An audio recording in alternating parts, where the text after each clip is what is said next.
அனைத்து மகர ராசி அன்பர்களுக்கும் வணக்கம். இந்த பதிவு உங்கள் ராசிக்கு, அதாவது மகர ராசிக்கு உண்டான குரு பயிற்சி பலன்கள். இந்த ஆண்டு பார்த்தீங்கன்னா குரு பயிற்சி 1ஆம் தேதி. ஏன் சார் இவ்வளோ லேட்டாக போடுறீங்க அப்படின்னா, நம்ம முன்னாடியே பார்த்துட்டோன்னா கரெக்டாக எடுத்துகிட்டு போக முடியாது.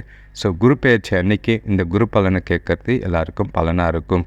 இந்த குரு பயிற்சி பார்த்திங்கன்னா மே 1ஆம் தேதி 2024 பகல் 2:29க்கு நடக்குது.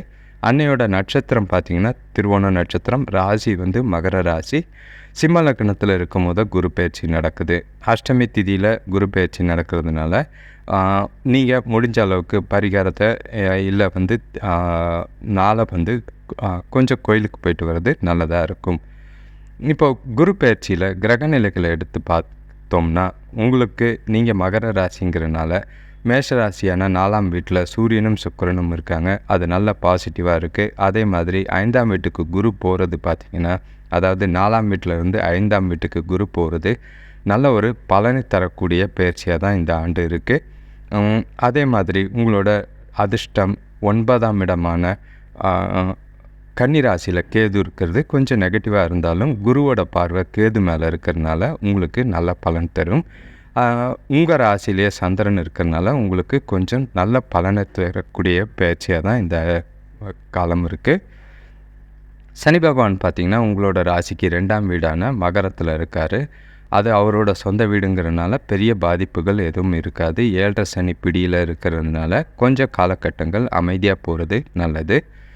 அடுத்தது 3ஆம் ராசியான மீன ராசியில் புதன், செவ்வாய், ராகு இருக்கிறது உங்களுக்கு கொஞ்சம் நல்லதும் கெட்டதும் இருக்கிற மாதிரி இருக்குது. 6ஆம் வீட்டு அதிபதியான புதன் நீச்சம் அடைகிறனால கொஞ்சம் சின்ன பிரச்சனைகளாக இருக்கும். பார்த்துக்குங்க, ஆரோக்கியத்தில் கவனமாக இருக்கிறது நல்லது.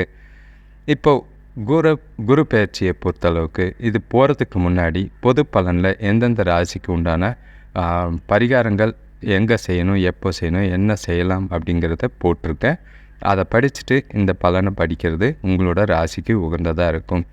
மகர ராசிக்கு பார்த்திங்கன்னா குரு பொறுத்தளவுக்கு 3ஆம் இடத்துக்கும் 12ஆம் இடத்துக்கும் அதிபதியாக இருக்கிறது. அதே மாதிரி உங்களோட 5ஆவது வீட்டுக்கு போகிறது நல்ல ஒரு பலனை தரக்கூடிய விஷயமாக தான் இருக்கும்.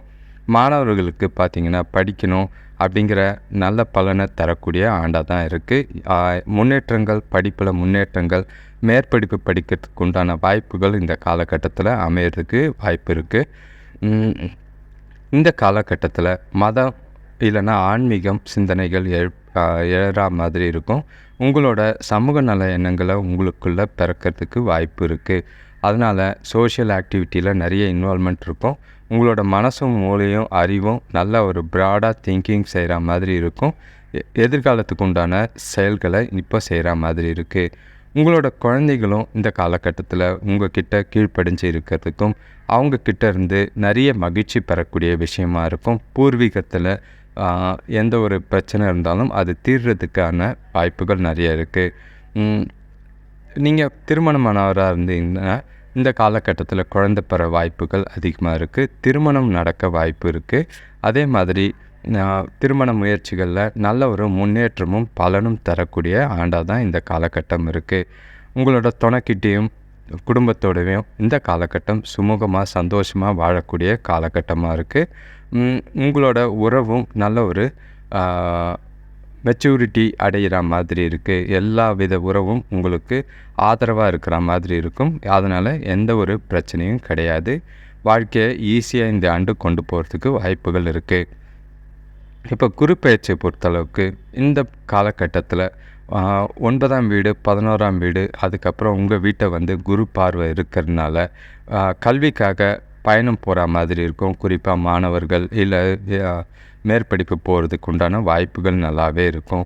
உங்களோட முதல் வீட்டை உங்கள் ராசியை பார்க்கறதுனால உங்களுக்கு நல்ல ஒரு முன்னேற்றம் தரக்கூடிய வருஷமாக தான் இருக்கும்.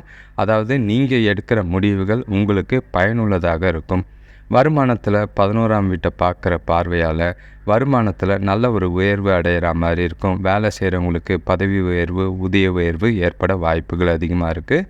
ஒரு சிலருக்கு பார்த்திங்கன்னா ஊதிய உயர்வோட வேலை மாற்றம் தரத்துக்கு வாய்ப்புகள் இருக்குது. இந்த காலகட்டத்தில் நீங்கள் செய்கிற வேலையை விட அதிகமான சம்பளத்தில் வேறொரு வேலை கிடைக்கும்.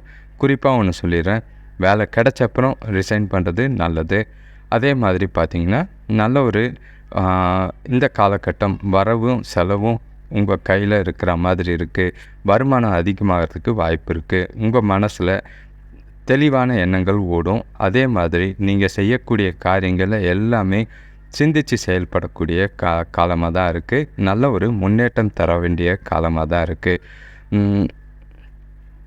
இந்த காலகட்டத்தில் ஒரே ஒரு சின்ன பிரச்சனை என்னென்னா, உங்களோட கொலஸ்ட்ராலை கண்ட்ரோல் பண்ணுறது அவசியமாக இருக்கும். மற்றபடி பெரிய பாதிப்பு ஆரோக்கியத்தில் எதுவும் கிடையாது. கொலஸ்ட்ரால் மட்டும் கண்ட்ரோல் பண்ணிங்கன்னா இந்த காலகட்டம் உங்களுக்கு ஆரோக்கியத்துலேயும் எந்த ஒரு பிரச்சனை இருக்காது. முடிஞ்ச அளவுக்கு நீங்கள் டெய்லி குங்குமம் வச்சுக்கிட்டு போனீங்கன்னா அது உங்களுக்கு ஒரு நல்ல பலனை தரக்கூடிய விஷயமா இருக்கும். உங்களோட பார்வையில் உங்களுக்கு நீங்கள் செய்யக்கூடிய செயல்களில் வெற்றியை தேடி தரக்கூடிய பரிகாரமாக அது இருக்கும். ஆக மொத்தம் பார்த்திங்கன்னா மகர ராசிக்கு இந்த ஆண்டு ஒரு பல நாள், அதாவது 7.5 சனியிலையும் இந்த ஆண்டு கொஞ்சம் சமாளிக்கக்கூடிய ஆண்டாக தான் இருக்குது. நல்ல ஒரு எதிர்பார்ப்புகள், முன்னேற்றங்கள் தரக்கூடிய விஷயமாக தான் இருக்கும். ஆக மொத்தம் பார்த்திங்கன்னா ஒரு 70% வரைக்கும் உங்களுக்கு நன்மை நடக்க வாய்ப்பு இருக்குது. அதே மாதிரி நீங்கள் குறிப்பாக கேது பகவானுக்கு ஒரு பிரார்த்தனையோ இல்லைன்னா பரிகாரமோ செய்கிறது இந்த காலத்தில் இன்னும் கொஞ்சம் பலனடையக்கூடிய விஷயமா இருக்குது. மற்றபடி பெரிய பாதிப்புகள் இல்லை. முன்னேற்றம் தரக்கூடிய ஆண்டாக தான் இந்த குரு பயிற்சி இருக்குது. அது உங்களுக்கு இந்த ஆண்டை சாதகமாக பல விஷயங்களுக்கு பயன்படுத்திக்கிறது நல்லது. குறிப்பாக உங்களோட ஆரோக்கியத்தில் கவனம், வேலையில் நல்ல ஒரு முன்னேற்றம் தரும், தொழிலில் லாபங்கள் அதிகமாகிறதுக்கு வாய்ப்புகள் இருக்குது.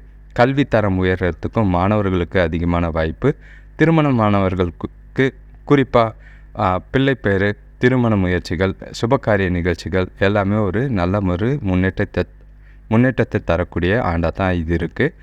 சில சின்ன சின்ன பிரச்சனைகள் இருந்தாலும் நீங்கள் திருநள்ளாறு ஒரு முறை போயிட்டு வந்தீங்கன்னா, குறிப்பாக சிலர் சொல்லுவாங்க 7.5 சனியில் திருநள்ளாறு போகக்கூடாதுன்ட்டு. ஆனால் உங்களுக்கு அது பெரிய பாதிப்பு கிடையாது.